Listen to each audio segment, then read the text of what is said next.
Good morning, good afternoon, good evening, everyone. I'm very, very excited to be here. I want to say a really quick thank you to Women in Lighting and to Ledger Brands and Bruck for hosting me and allowing me this opportunity to address all of you today. Really quickly, my name is Lauren Dandridge Gaines. I am a theater lighting nerd turned into architectural lighting nerd, turned into a lighting professor at the University of Southern California and a specification sales agent at Performance Lighting Systems. I am incredibly excited to be here and to share not just some ideas that I've been kicking around, but this inspirational path that my students have given me by being this constant source of freshness and new ideas. So I really want to thank them for being a source of not just pride, but inspiration for me for doing this. As I started trying to think of ways that I wanted to address the lighting community, I had stumbled upon this idea of wanting us to try to figure out how to do more with what we have. And if we're going to think of the title, Engaging Our Communities as Citizen Lighting Designers, as a starting point and back out from there, I tried to find inspiration in light itself. And when I was Googling for inspiration, I came across this quote that said, "Give light and people will find the way." And I took it really literally at first. You know, my instinct was, oh, I'm an educator. I teach lighting. I teach how to light. I can give a light to someone and then they can light a path and they can find their way. And then once I got over myself, I really started thinking about it in terms of inspiration. And then once I went another step further and I looked at who was saying it, I became inspired all the way to my very core. The lovely woman you see on your screen is Ella Baker. She's an American civil rights leader and activist from the 1960s, who, while isn't the most famous woman of that era, certainly might be one of the most important. We all know that it's not easy being in front, but without people behind the scenes organizing, thinking, and leading, it's that much harder to be in front. And Ella was one of those women. I like to think of her sitting in a room with one of the many organizations she worked with, whether it was the NAACP, the National Association for the Advancement of Colored People, or for SNCC, the Student Nonviolent Coordinating Committee, and trying to inspire this group of young people to become activists. And I close my eyes and I can picture her saying, if we give light, these people we are trying to inspire, the people outside of this room, those people will find a way. And it's not lost on me that in that moment, she is also trying to give light and have the people in this room who are fighting a really hard fight in America in the 1960s to muster up and have their grit last. And these people are fighting a really hard fight, a really long fight, and a somewhat unfair fight. And she's using light as the metaphor for giving them hope.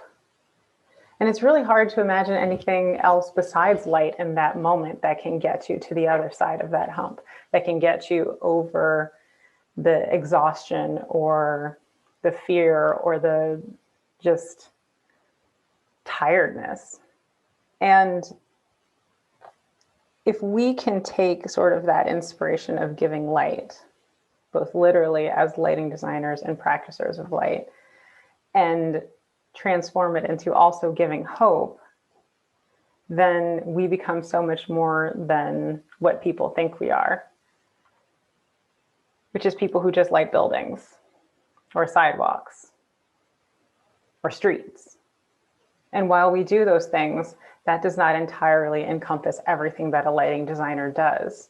We are so much more than shape and intensity and form. We can create connections. We can give community voice. We can inspire and guide behavior. We can evoke incredible amounts of feelings and emotions based on how we choose to use our tools to light a space. We can draw your attention without you even knowing it and guide you to the exact spot we want you to go. We can guide you through a whole entire process. And we might just be the closest thing to living magicians using real magic that I can think of. Because I don't know of another trade or discipline or community that uses something so intangible that so readily affects so many tangible things that people take for granted every day. And light is how we see, but lighting is how we see the world and each other. So if we can take these tools of warmth and angle and darkness and focus and start really thinking about how we can do more with those tools, how we can use Ella's words not just for inspiration for lighting, but inspiration for action. If we can combine those two together, and how can we have lighting that also is part of action, then we can do more. Because the problems that are facing us right now are really complicated. And I don't think there's one singular approach that's going to solve any of them. And if we can take a look at all of these multifaceted problems and think about them as things that have multiple entry points, lighting can be one of those ways that we can solve problems. And I'm not just talking about the problem that lighting butts up against all the time, sustainability. We are fighting for energy conservation. We are fighting for the planet. We are fighting for quality of lighting while also saving wattage.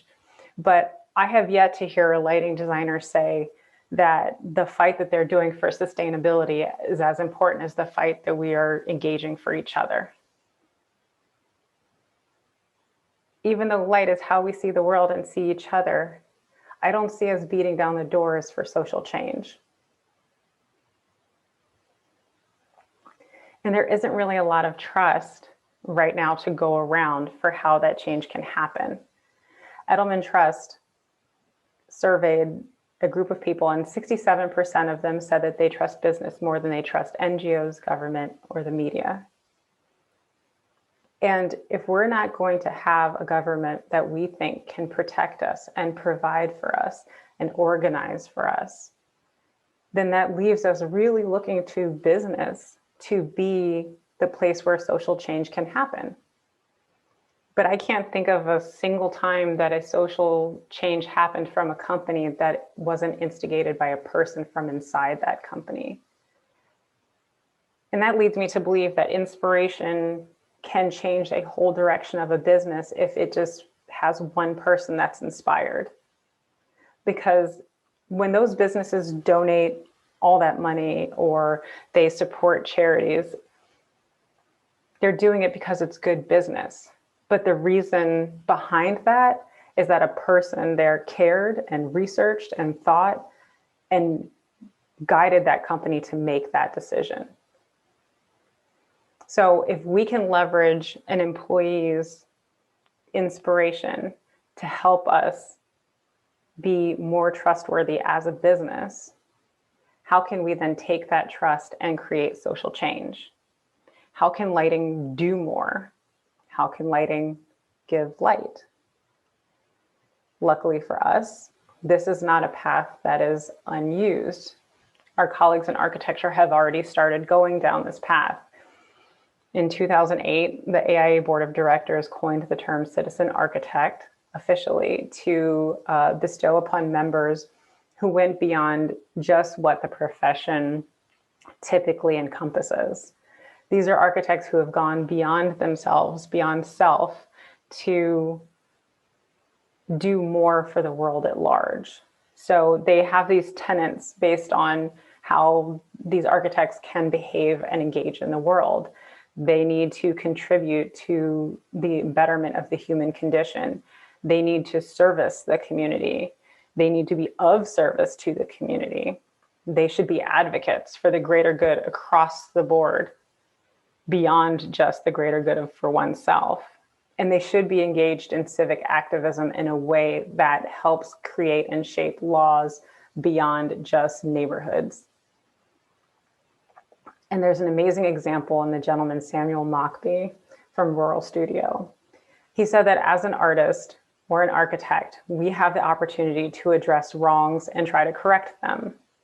And he lived by that and practiced by that in his studio in Alabama, taking students from Auburn University and putting them in real world situations immediately and having them make immediate impact on the civilians around where they were practicing, changing homes, changing commercial spaces, and making greater improvements for the greater good. So if we can take this framework for what a citizen architect does and apply it to what we do as lighting designers, then there's something there for how we can in fact do more. I would argue that we already contribute meaningfully to the improvement of community and the human condition. Light is intrinsically linked to us as humans, to our behavior, to our physiological well-being. I think we're already on that first step. We already should be informed about local, state, and federal issues, and we should make time for service in the community. I remember the IALD summoned all the lighting designers in the US when Texas was getting ready to pass a licensure law that would have kept us out of the design build process. That is an excellent use of not just the body of lighting designers, but how we can network together to make change. We should be advocating for equitable lighting qualities across multiple demographics, across multiple areas, and we should be diverse lighting practices.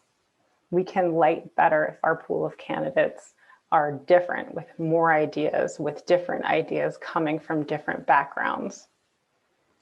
We should be advocating for a broader purpose of lighting in civic activism.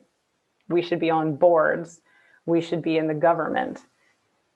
And if maybe we can do better in those positions, we can increase trust in that same entity.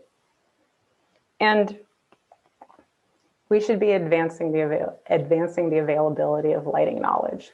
We need to be advocates for our own industry in higher education, at the professional level. And I dare say it even starting at the middle and high school level as well. We are at a deficit of people who are qualified coming out of school and going right into practice. If we can start educating them earlier and younger, by the time they get to the college level, they might know they want to be a lighting designer instead of us having to snatch them from architecture or engineering or interior design. We can build homegrown lighting designers. And if we can reflect on what architecture actually is, Norman Foster said that architecture is a reflection of the way we build. He said that the way that we build is a reflection of how we see the world. But I would argue that we don't have to just build what we see. We can build and design aspirationally. We don't have to build the world as it is. We can build and design to see the world that we want. We can do more. We can give light. And we don't have to wait for the citizen architect to give us a request for participation in civic engagement, in social changes.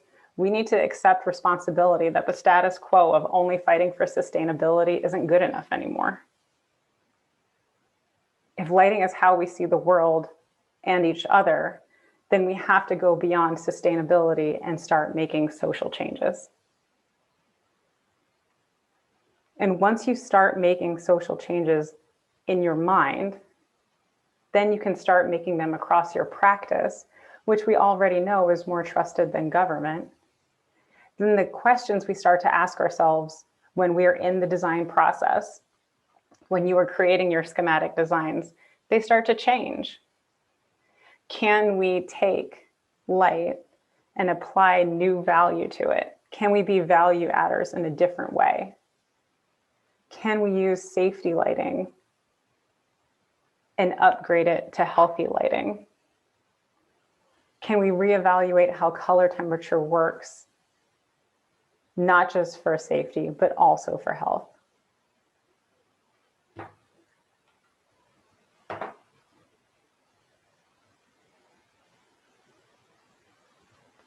Can we create equitable street lighting? Can we create environments where the light matches the application, not because of the demographics of the people who live there, but because of the lighting needs that are happening there?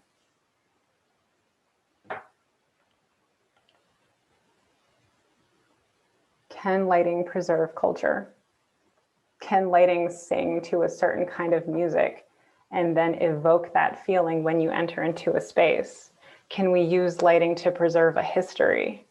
Can we use lighting to remind people of where we have been and where we would like to go? Because we already know that lighting can pull emotion from a brick. We know that lighting can carve out meaning with stucco. And we know that light is inspirational.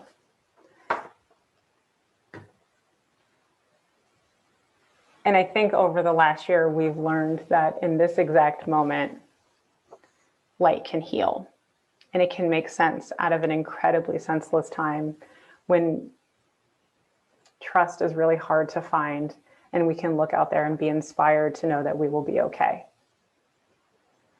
And I would like to throw this out there to the lighting community, to all of us, to take Ella's words, not just as inspiration for how we can use a downlight, but use it for inspiration for how we can take qualities of light and apply them in new ways. How can we use Ella's words to not just give light in a foot candle sense, but how can we give light in a real sense to inspire people to action for change? So use Ella's words as they were intended, to do more and get up and go give light. Thank you.